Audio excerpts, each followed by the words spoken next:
어떻게 하느냐면 이쪽이 일어나서 이쪽한테 세배하고, 그 다음에 또 이제 이쪽이 일어나서 이쪽한테 세배하고, 그렇게 세배하겠습니다. 세뱃돈은 알아서 정리하시고, 이쪽이 여기 앉아서 받으세요. 앉아서 받으세요. 자, 이쪽 일어나셔서 이쪽을 향해서 새해 복 많이 받으세요. 인사 시작. 네, 이제 앉아서 세배 받으세요. 이제 이쪽이 일어나셔서, 네. 세배 시작. 네. 참 보기에 너무너무 좋습니다. 이제 명절을 맞이하게 되는데, 명절에 정말 하나님의 축복이 가정에 넘치기를 주의 이름으로 축원합니다. 힘든 일이 있어도 명절에는 가족끼리 모이는 자리이기 때문에 어쨌든 훈훈한 분위기가 확 하고 일어났으면 좋겠고, 그러기 위해서 우리의 입술을 통해서 천국의 언어가 많이 쏟아지는 명절이 됐으면 좋겠어요. 하나님이 가르쳐 주신 두 마디의 천국 언어가 있잖아요. 감고사행, 당신 멋져. 뭐예요 그것이? 한번 해보세요. 감사합니다, 고맙습니다, 사랑합니다.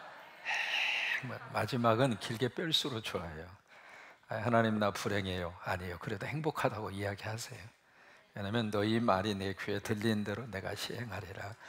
현실을 보고 이야기하지 마시고 미래를 보고 하나님이 그렇게 역사하리라고 믿고, 어쨌든 믿음은 땡겨보는 거예요.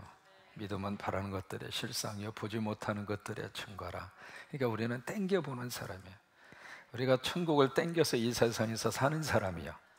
그러니까 지금 힘든 것만 보고 우리가 사는 것이 아니라 장차 예수 믿는 하나님의 백성들은 다 천국 갈 거예요. 그렇게 확신하면 아멘. 그래요. 다 그렇게 우리가 그것을 믿고 사는 사람들이니까 천국에 가면은 거기는 눈물도 없고 애통도 없고 질병도 없고 아픔도 없고 걱정도 없고 노 스트레스도 없고 너무 좋은 장소가 천국이에요. 그래서 예수 믿으면서 그 은혜 때문에 오늘을 이기고 사는 거예요. 오늘은 힘들어도 하나님의 허락하실 미래를 바라보면서 그것을 그냥 땡겨서 오늘 웃고 살고, 오늘 희망을 가지고 살고, 오늘 우리 안에 살림의 꿈을 가지고 살고. 그러니까 이번 명절에 서로 만날 때마다 입술로 다른 말씀 하려고 하지 마시고, 막 입이 여기까지 말이 나와도 막 말하고 싶어서 막 저기 하더라도 그렇지 꼭 기억하세요.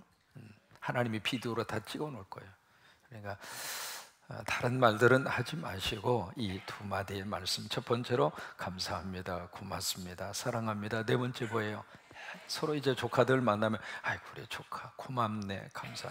뭐가 고마워요? 오늘 와줬잖아. 그 자체로 사랑해. 그래 나 조카 때문에 행복해.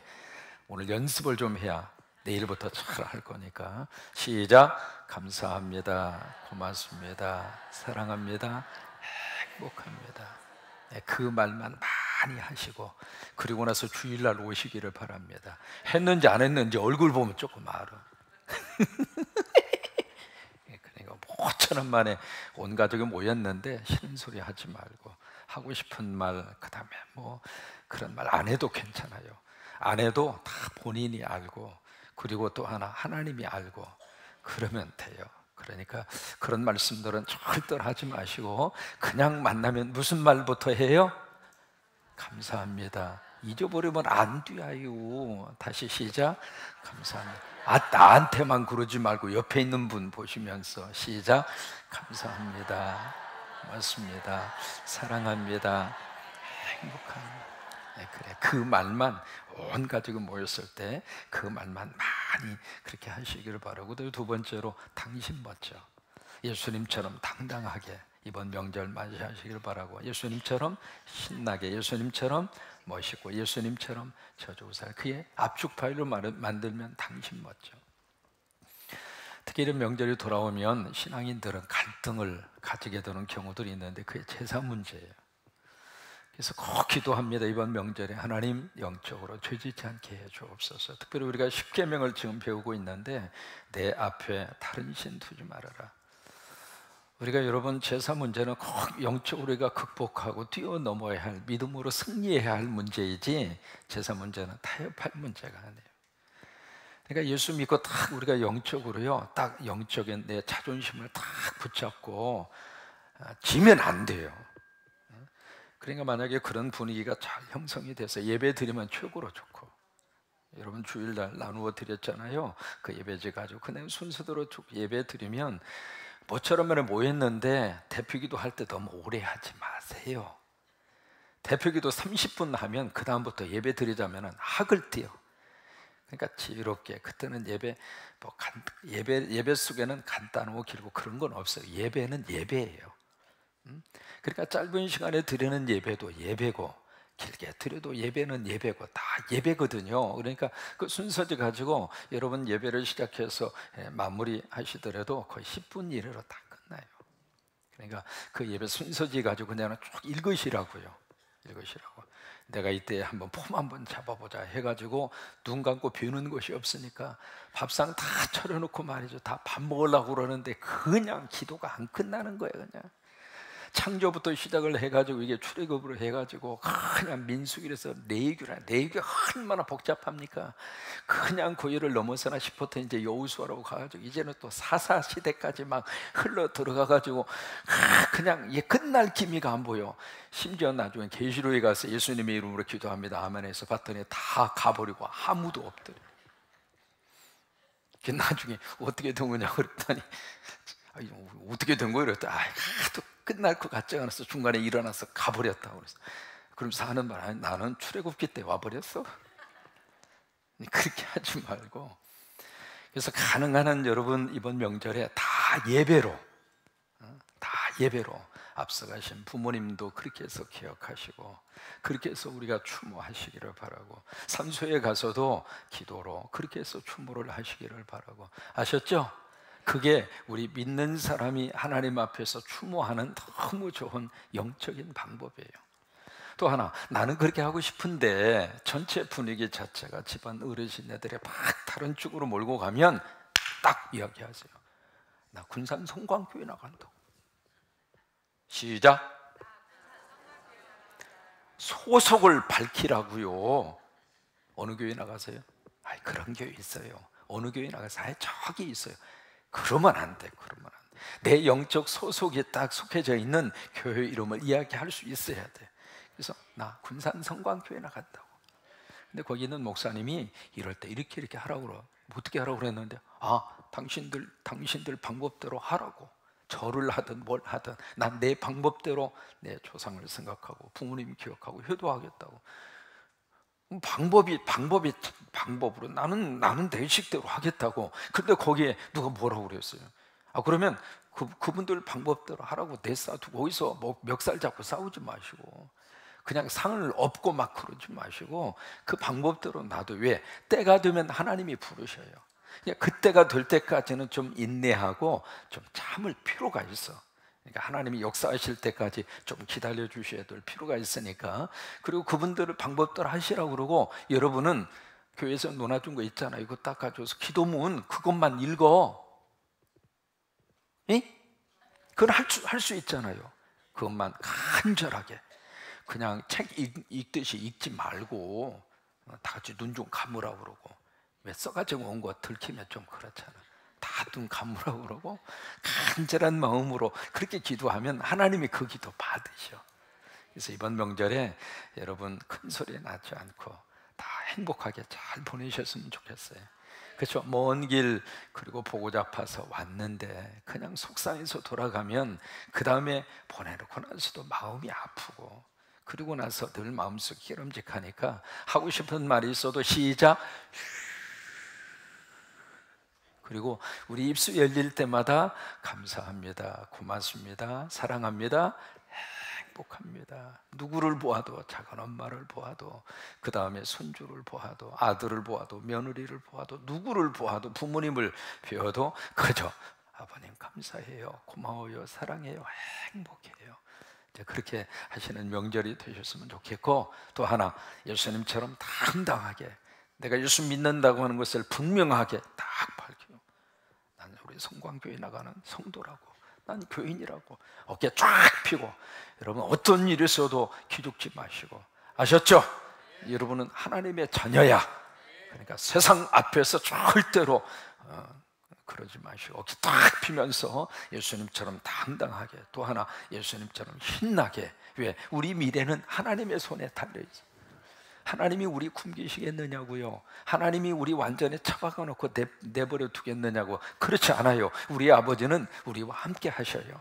그러니까 그 아버지 뒤에 딱 있으니까 더 긍정적으로, 더 희망을 가지고 신바람 나게, 그리고 예수님처럼 어떻게 멋지게 폼나게, 걸을 때라도 폼나게 걸어. 폼나게. 걸을 때도 이렇게 걷지 말고 폼나게 걸어.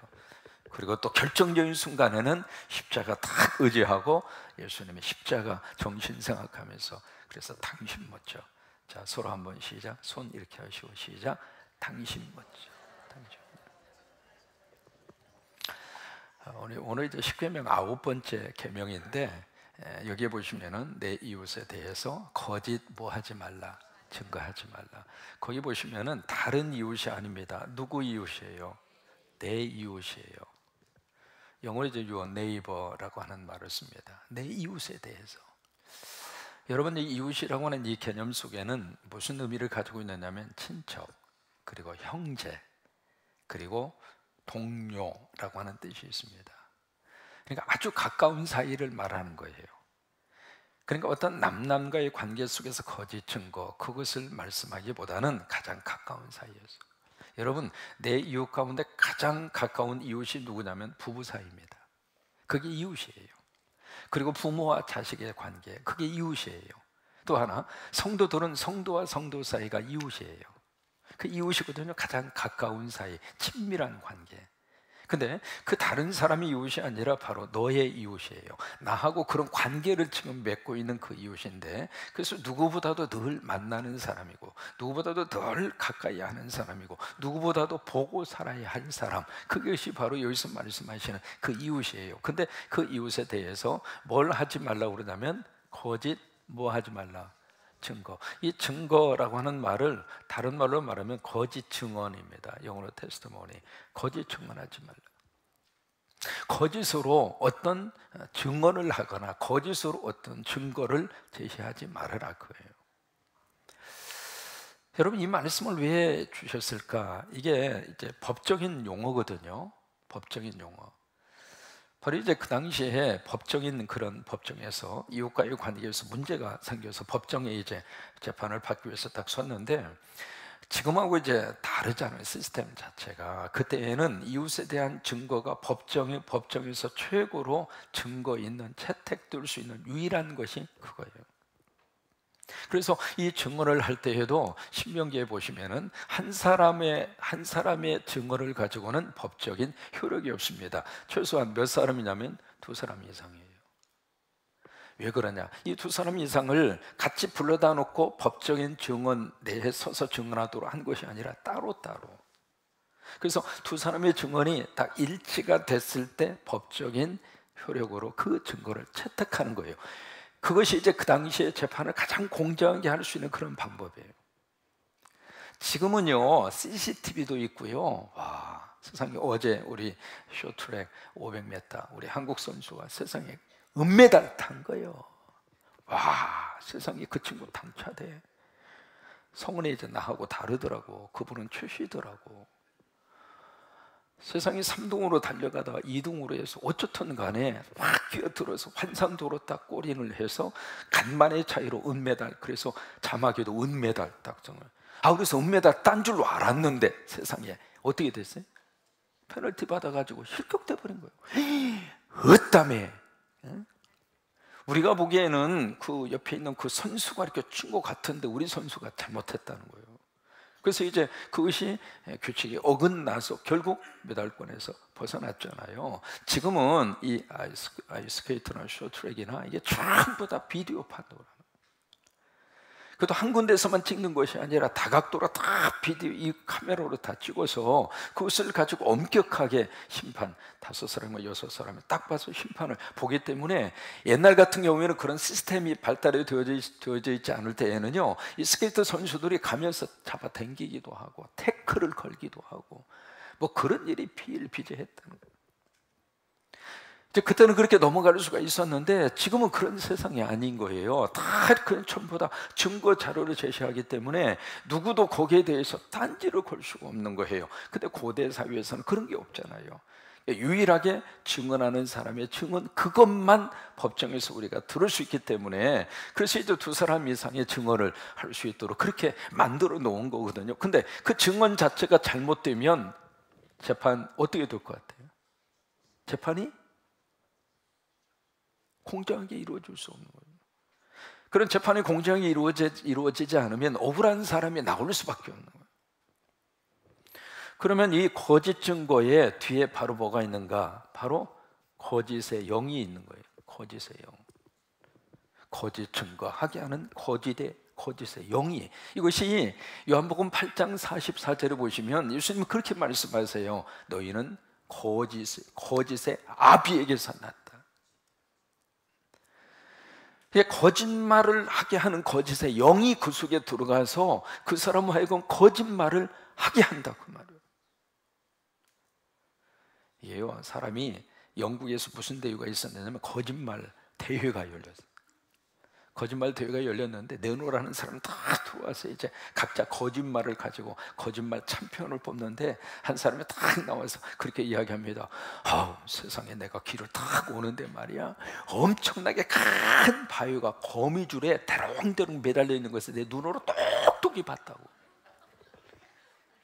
그러니까 그 다음 사람이 그 가지고 그러느냐고 딱 나타나서, 나는 말이야 두부를 막 먹다가 이빨이 다 부러져 가지고 말이야, 내 두부 먹다가 이빨 성한 거 하나도 없어 가지고 이게 다 틀리라고. 그러면서 이제 거짓말 대회에 출전하는 사람이 막 이런저런 거짓말을 막 하는데, 그 대회에서 1등 탄 사람이 있습니다. 거짓말 챔피언에서 1등한 사람. 그 거짓말이 바로 뭐냐면, 내가 평생을 사는 동안 난 거짓말 한 번도 한 적이 없다고. 그 사람이 거짓말 대회 챔피언이었어요. 미국에서 조사를 했습니다. 1990년도에 버지니아 그쪽에 있는 주립대학에서. 왜냐하면 소형 마이크 칩을 여기다가 달아가지고 20명을 대상으로 해서 하루 종일 그 사람을 쭉 하루 종일 그의 전부 다 녹음이 될 수 있도록 조사를 딱 해보니까 평균적으로 사람이 하루를 사는 동안 거짓말을 200번 한다는 거예요. 200번. 그러니까 그 중에서 가장 거짓말 많이 하는 것이 뭔가 싶어서 이렇게 딱 봤더니, 늦었을 때 가장 많이 하는 그런 말, 교통체증 때문에. 이게 이제 거짓말을 가장 많이 하는 거짓말이라는 거예요. 그러니까 지금 우리들이 이 거짓의 영이 지금 우리 주변 속에 얼마나 지금 많이 활동을 하고 있는지 몰라요. 내가 생각지도 못하는 사이에 거짓말을 하고 있고, 난 기억조차도 못하는, 기억하지도 못하는 거짓말을 세상에 평균적으로 하루에 200번이니까 오늘도 여러분 거짓말 했어요, 안 했어요? 이게 이 거짓말로부터 자유로울 사람이 하나도 없다는 거예요. 하나도. 그러니까 여기에 거짓 증언을 하지 말라. 왜? 거짓의 영이 우리로 하여금 특별히 법정에서 우리가 살면서 이런저런 거짓말, 그 속에서 우리들이 살아가고 있는데, 법정에서조차 이 거짓 증언을 해서 불의한 억울한 사람을 생기도록 한다면 그것은 이 사회의 가장 중요한 근간을 흔드는 것가 된다. 적어도 법정에서만은 진실해라. 그래서 법정 증언하기 전에 꼭 손들고 선서합니다. 유정을 했을 때에는 거기에 합당한 내가 처벌을 받겠습니다. 꼭 선서하고 하는 거예요. 선서하고. 그 이유가 바로 거기에 있는 거예요. 우리가 이 거짓말에도 두 가지의 종류가 있습니다. 무슨 거짓말이 있느냐면 선한 거짓말이 있어요. 여러분 그런 거짓말이 있어요, 없어요? 내가 보기에는 참 안 예뻐. 그런데 결혼식장에 딱 가서 신부를 딱 보는 순간 안 예뻐. 그런데 그 순간에는 어떻게 이야기해야 돼요? 최고로 예쁘다고 해줘야지. 그 자리에 가서 정직하게, 아이고 그게 무슨 신부 얼굴이요, 아이고 아이고. 신랑한테 가서 이거 어떻게 다 그런 사람 만났어. 앞길이 훤합니다. 자기는 정직하고 자기는 솔직하게 말한다고 할지 몰라도 이미 인격이 안 돼 먹은 거예요. 사람이 살면서 다른 사람을 격려하고 다른 사람들을 세워주고 다른 사람들을 살리기 위한, 참 묘하게도 그런 면에 있어서는 그런 말들을 할 수밖에 없는 경우들이 있다고 해요. 할 수밖에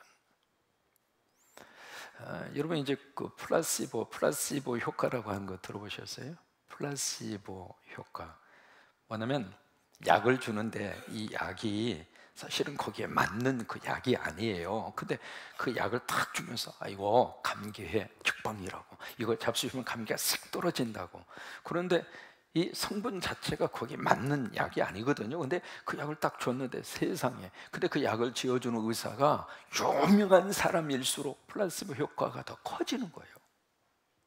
근데 그 약을 먹고 세상에 그 병이 딱 낫는 거예요.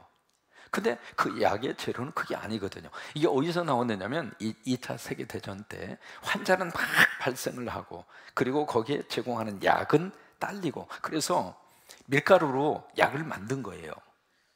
밀가루로 만들어가지고 그 약을 병사들에게 막 처방을 하면서 이거 당신 배 아픈데 직방이라고, 이거 하나만 먹고 딱 주무시면 내일 아침에 가뜩 안 될 거라고.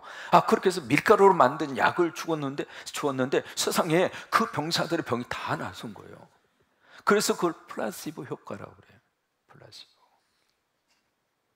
여러분 보세요. 그 약을 의사가 주면서 지금 거짓말 하는 거예요? 아니에요? 거짓말이지. 거짓말인데 그 거짓말 자체의 목적이 살리기 위해서. 그러니까 살리기 위한 목적의 거짓말이 우리 살면서 있다고 하는 거예요. 그 성경에서도 그런 경우들이 많이 나옵니다. 여리고성의 기생을 라합, 거기에 2명의 정탐꾼이 왔잖아요. 왔는데 이제 바로 뒤쫓아서 거기에 군인이 와가지고 여기 스파이 왔지 않느냐. 그러니까 기생 라합이 뭐라고 그래요? 오긴 왔는데 가버렸다고. 가버린 게 아니에요. 지금 위에다 숨겨놨잖아요. 거짓말한 거잖아요. 거짓말. 근데 거짓말을 했는데 그 이상 라합이, 그때의 그 거짓말은 뭐예요? 살리기 위한 거짓말. 살리기 위한. 여러분 일제시대에 그런 일이 있었어요. 막 순사가 와서 막 이렇게 애국지사들을 잡으려고 막 들어왔는데 그 집에 숨어 들어왔어요. 근데 그 집에 이제 예수 믿는 사람이야. 갈등이 생기는 거예요. 내가 거짓말을 해서 없다고 그럴까? 내가 솔직하게 여기 있다고 이야기를 해야 될까? 여러분 어떻게 해야 돼요? 그러니까 그런 순간에는 어쩔 수 없이 우리가 이 세상에 살면서 악은 악인데, 이제 무슨 얘기 하냐면 그때의 악을 영어로 이제 그렇게 표현을 해요. 이제 이빌이라고 하는, 이게 뭐냐면 덜 악한 악이라 그 뜻이에요. 나쁜 건 나쁜 건데 절대적으로 나쁜 것이 아니라 상대적으로 나쁜 거. 그걸 이제 이렇게 표현을 하거든요. 그 순간에 내 양심의 어떤 그 편하기 위해서, 그래요, 우리 집에 그 사람 와 있다고, 이리 오시라고 해서 곡간문을 팍 열고 보라고, 여기에 숨어 있다고. 그렇게 하는 것이 정당한 것인가? 아니면 그 순간에 그 사람을 살리는 것이 우리 민족의 앞날을 위해서, 그것이 훨씬 더 좋다고 판단을 하고 왔는데 가버렸다고, 당신 오기 전에 도망가 버렸다고 그렇게 말하는 것이 옳은가? 여러분 그런 경우들이 참 많아요. 두 번째로 거짓말이 어떤 내용이 되냐면 악의적인 거짓말이 있습니다. 일반적으로 새빨간 거짓말. 그 거짓말은 하면 안 된단 말이에요. 창세기 보시면은 뱀이 와가지고 여자 하와한테 막 이야기합니다. 동산에 있는 모든 나무의 실과를 하나님이 먹지 말라고 했느냐? 그러니까 여자가 뭐라고 그래요? 그래, 그거 만지도 말고 보지도 말고 그렇게 하라고 그랬다. 그리고 만약에 네가 먹는 날에는 반드시 죽으리라, 그렇게 이야기했다고. 그러니까 사탄이 뭐라고 그럽니까? 아니다, 결코 죽지 않으리라. 그러면 그때 사탄이 했던 그 말이 진실이에요, 거짓이에요? 거짓이죠. 죽이기 위한 것이죠. 그래, 오늘 말씀을 정리합니다. 아홉 번째 계명, 내 이웃에 대해서 거짓 뭐하지 말라. 특별히 법정에서 차라리 내가 그 증언에서 내가 손해를 받을지언정 거짓말로 증언해서 내 이웃에게 어떤 해를 끼치거나 이웃의 어떤 곳에 어려움을 주거나 그런 일은 하죠. 그래서 우리 때문에 이웃을 살려내는 살림의 역사가 일어날 수 있게 되기를 주의 이름으로 축원합니다. 내일부터 이루어지는 명절 가운데 하나님 여러분 모두를 축복해 주시기를 바라고, 다시 한번 새해 복 많이 받으시기를 주의 이름으로 축원합니다.